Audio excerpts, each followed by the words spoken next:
자, 여러분, 차트를 보면서 이런 생각 한 번씩 하시죠? 도대체 고수들은 어떻게 차트를 보는 걸까? 자, 오늘은 제가 여러분들의 차트 분석 난이도를 확실하게 낮춰드리겠습니다.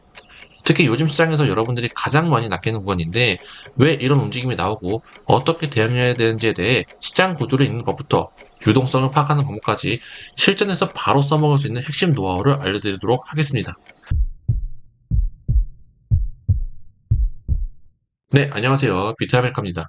자, 오늘 아주 중요한 이야기 할 건데, 하나씩 생각을 넓혀보겠습니다. 시장이라는 건 결국 세 가지 패턴으로만 움직입니다. 위로 움직이는 상승장, 아래로 움직이는 하락장, 그리고 옆으로 움직이는 박스권이죠. 자, 이건 주식이든 코인이든 금이든 모든 차트에서 동일하게 나타나는 현상인데요. 여기서 중요한 건 매매 타이밍입니다.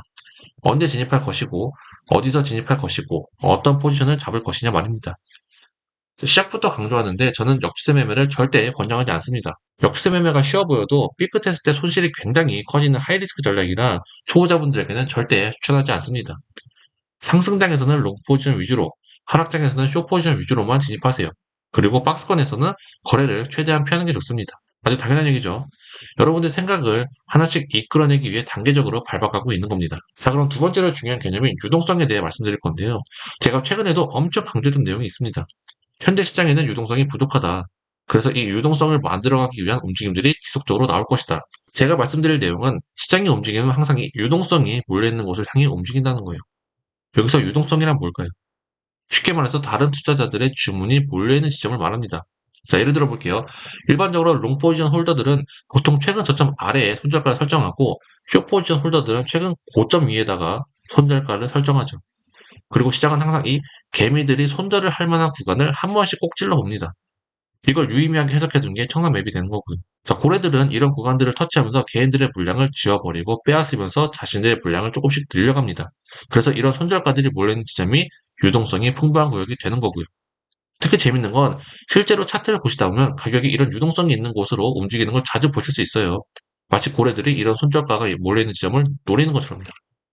자, 그럼 이 두 가지 개념을 합쳐서 실제 차트에서 봅시다. 먼저 시장의 방향성을 봅니다. 상승장인지 하락장인지 파악하는 거죠. 자, 이걸 보는 방법은 간단합니다. 고점과 고점, 저점과 저점을 연결했을 때 어떤 규칙적인 움직임이 그려지는지를 봅니다. 저는 일봉부터 해서 주로 보는 차트들을 한 번씩 다 훑어보는데요. 장기, 중기, 단기 추세들을 일단 모두 잡아보고 그 안에서 내가 트레이딩에 임할 구간은 어떤 추세를 보는 게 좋을지 판단합니다. 두 번째로는 같은 고점이나 저점이 반복되는 구간을 찾아보세요. 여기가 바로 유동성이 쌓이는 구간입니다. 특히 중요한 건 상승장에서는 아래쪽 유동성을, 하락장에서는 위쪽 유동성을 노려야 된다는 점이에요. 자, 왜 그럴까요? 대부분의 경우 이런 움직임은 가짜 돌파 혹은 가짜 이탈로 이어지기 때문입니다. 이걸 전문적으로는 페이크아웃이라고 하고요. 실제로 현재 차트를 보면서 얘기해보죠. 현재 비트코인 일봉 차트를 보시면 먼저 상승장이 쭉 되다가 더 이상 올라가지 않고 특정 부분에서 고착되었습니다. 그럼 이렇게 동일한 저점이 형성되는 지점을 주목하자는 거죠. 가격이 그 저점을 살짝 깨고 내려갔다가 다시 반등할 때를 매수 기회로 볼 수 있습니다. 자, 이때 진입하면 리스크 대비 수익률이 정말 좋습니다. 왜 저점 깨는 걸 보는지 궁금하시면 영상에 조금 더 집중하셔야 돼요. 상승장을 지속하다가 횡보 구간이 형성된 것이기 때문에 더 상승하기 위해서는 강하게 한번 빼면서 개미들을 청산시키거나 오랜 시간 횡보하면서 개미들을 지치게 해야 됩니다. 고래들이 이 둘을 적절히 섞은 게 페이크아웃이고요. 자, 일봉 차트로 예시를 들었는데 제 채널에서는 제가 최근에 4시간봉 차트로도 작은 박스권 그려드리면서 어떻게 잡아서 수익 내는지 말씀드렸죠.